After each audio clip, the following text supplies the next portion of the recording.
Alright, let's dive into something that's been buzzing in the sports world lately, and it's got me thinking about the complexities of leadership, accountability, and the human side of professional sports.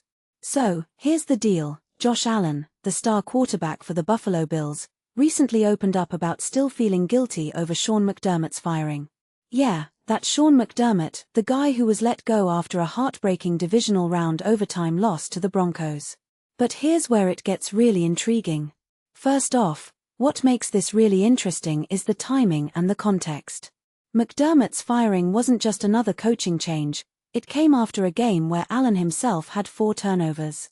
Personally, I think this adds a layer of personal responsibility that's rarely discussed in these situations. Athletes often talk about wins and losses as a team effort, but Allen's willingness to shoulder some of the blame here is both refreshing and revealing.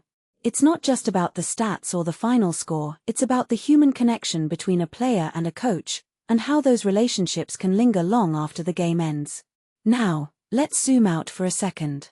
McDermott's firing wasn't just a reaction to one game, it was part of a broader organizational shift.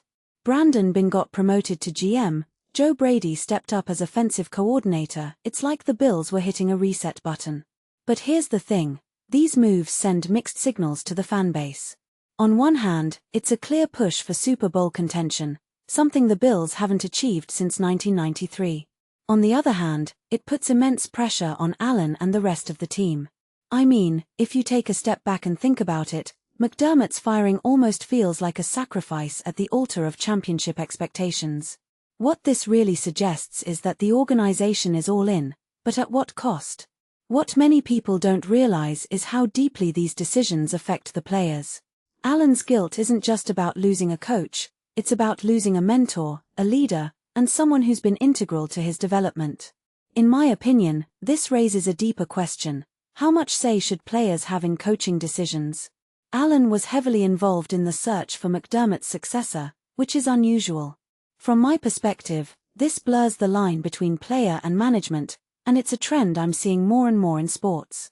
Players are becoming more than just athletes, they're becoming stakeholders in the franchise's future. A detail I find fascinating is Allen's comment about always feeling like he could do more. That mindset is both his greatest strength and potentially his biggest weakness. It's what drives him to be one of the best quarterbacks in the league, but it's also what makes him so hard on himself. If the Bills had advanced to the AFC Championship, McDermott might still be there. But would that have been enough? Personally, I think McDermott's firing was less about one game and more about the organization's long-term vision. Still, it's hard not to wonder if there was another way.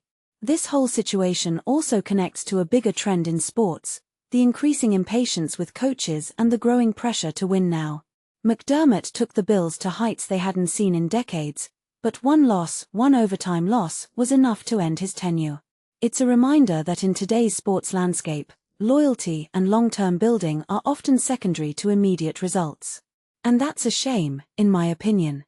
So, where does this leave us? Allen and the Bills are now under the microscope more than ever. The Super Bowl isn't just a goal, it's an expectation. And Allen's guilt. It's a reminder that behind every stat, every play, and every decision, there are real people dealing with real emotions. As we watch this season unfold, I'll be thinking about that overtime loss, McDermott's firing, and the weight Allen carries into every game. Because, at the end of the day, sports aren't just about winning or losing, they're about the stories we tell and the lessons we take away. What do you think? Is Allen's guilt justified, or is it just part of the game? Let me know in the comments below.